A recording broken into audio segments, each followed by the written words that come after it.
Muy buenas noches, buenas tardes, buenos días. Es una nueva entrega. Hoy día vamos a hablar de atención y la forma de trabajarla, desarrollarla.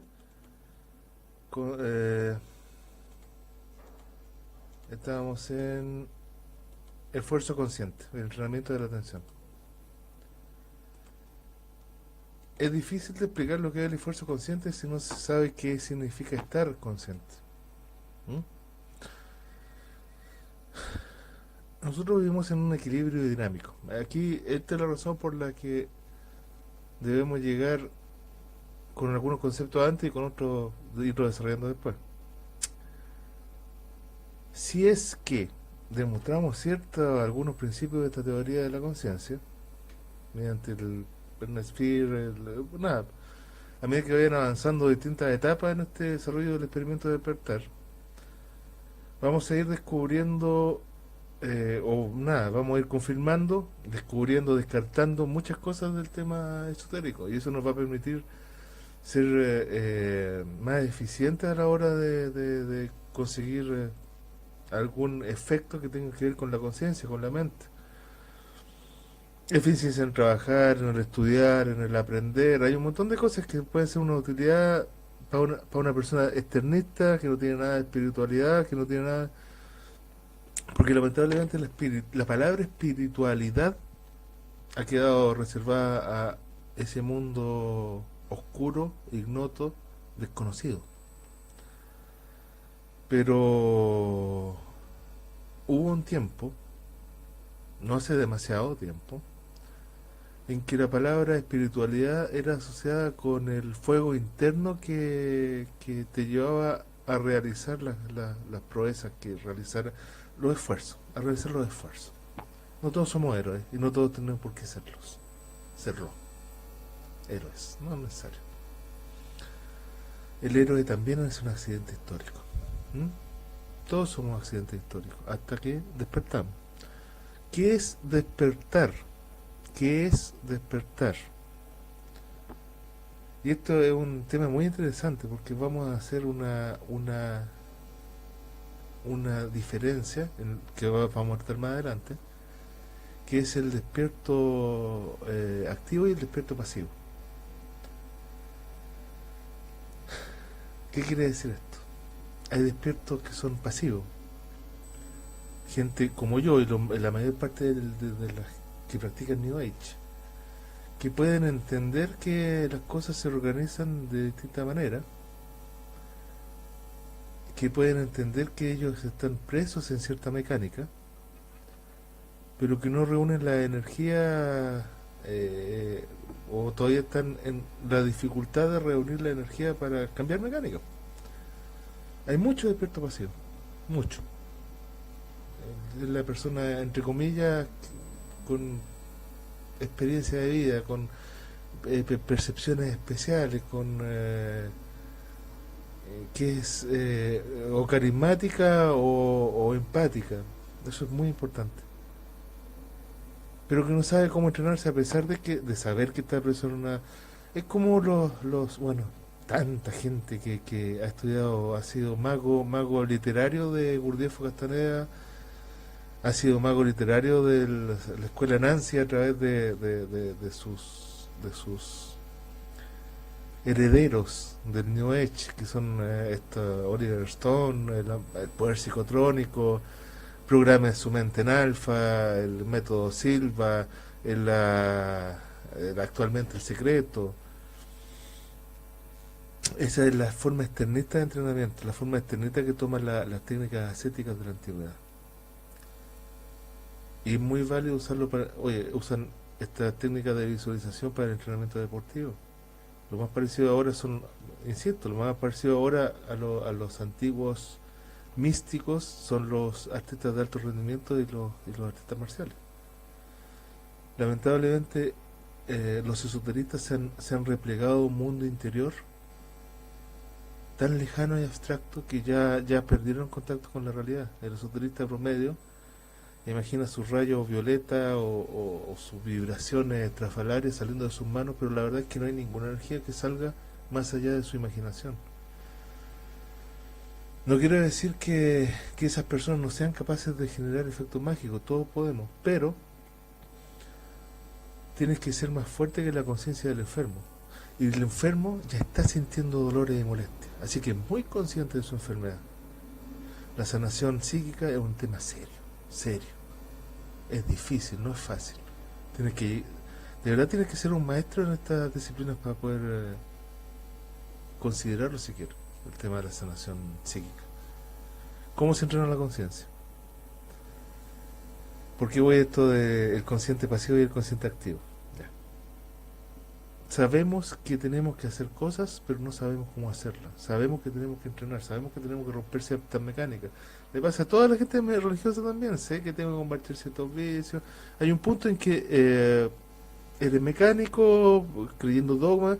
Hay un punto en que has tenido algún tipo de revelación interna y comprendes que es así tal cual. El extracto de tu libro sagrado define la realidad,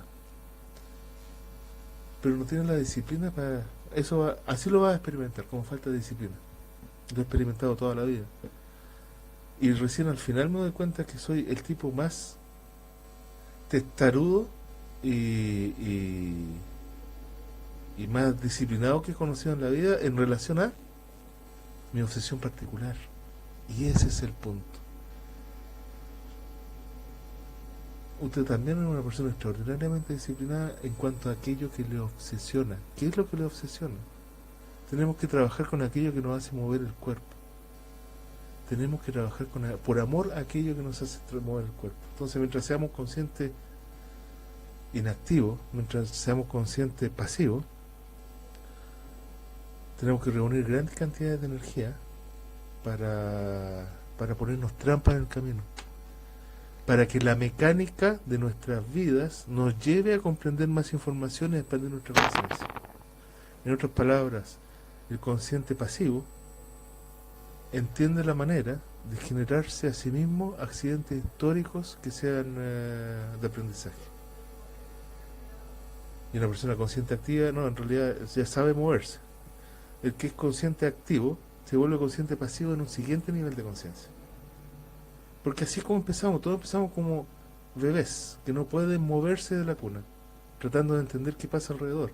Después aprendemos recién a mover los músculos. Cuando aprendemos a movernos los músculos suficientes o el cuerpo como para ser libres de movernos en nuestro entorno, de manipular, de interactuar con nuestro entorno, ahí recién estaríamos, entre comillas, despiertos a nuestra realidad activamente. Es muy fácil, ¿verdad? Entonces, cualquier cosa que lo lleve a usted más allá de su mecánica, aquello que le da flojera, o sea, cuando tiene flojera, que lo levanta de la cama. Solamente las pasiones hacen eso.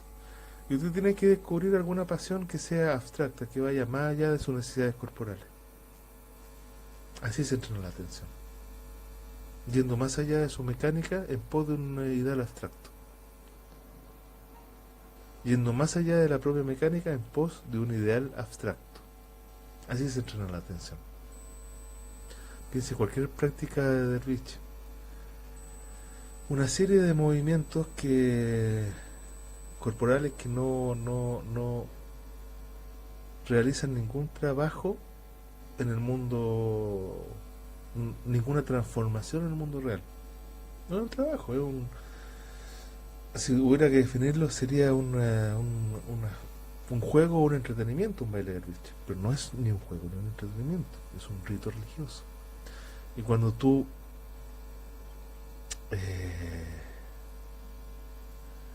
le das esa investidura de rito religioso a una actividad que exige ciertas capacidades motrices, emocionales, intelectuales, ocurre que hay gente que desea lograr la maestría en esas habilidades que no tienen ningún uso en el mundo, entre comillas, real, en el mundo externo,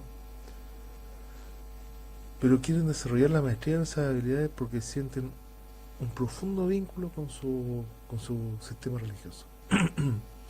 Entonces tú ya no estás haciendo las cosas por ti mismo, las haces en pos de un ideal abstracto. Y eso te saca de tu mecánica vital. Eso te saca de tu accidente histórico, aunque sea un segundo. 1, 2, 3, 4, 5 segundos al día. Es suficiente como para que eventualmente con la progresión de los años, las técnicas de la edad de bronce son lentas. No puede ser de otra forma. Están elaboradas para gente que necesita gastar el 90% de su energía solamente en subsistir.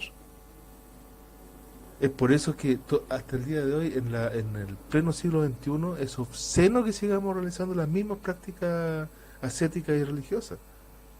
Es hora de evolucionar, evolucionar, evolucionar. Más adelante, yo creo que está claro el concepto. Más adelante vamos a desarrollar nuestras propias prácticas ascéticas, pero eso tiene que ser junto con el conjunto. Porque necesitamos intercambiar información, ver la forma en la que desarrollamos este cambio de información, y las personas que entiendan cuál es esta búsqueda interna del despertar interno, también serán tentadas por el uso del NetSphere, el compartir con otras personas, el descubrir mundos extraordinarios, convertirse en explorador de mundos extraordinarios. Hay un montón de cosas que convierten a una persona que domina el mundo interno y domina el mundo externo en un superhombre, una superpersona. Y eso es una cosa que es donde la magia se convierte en fantasía. En esa área la magia se convierte en fantasía. Y hay cosas que son posibles y cosas que no son posibles. Hablemos de magia, pero eso en la siguiente entrega.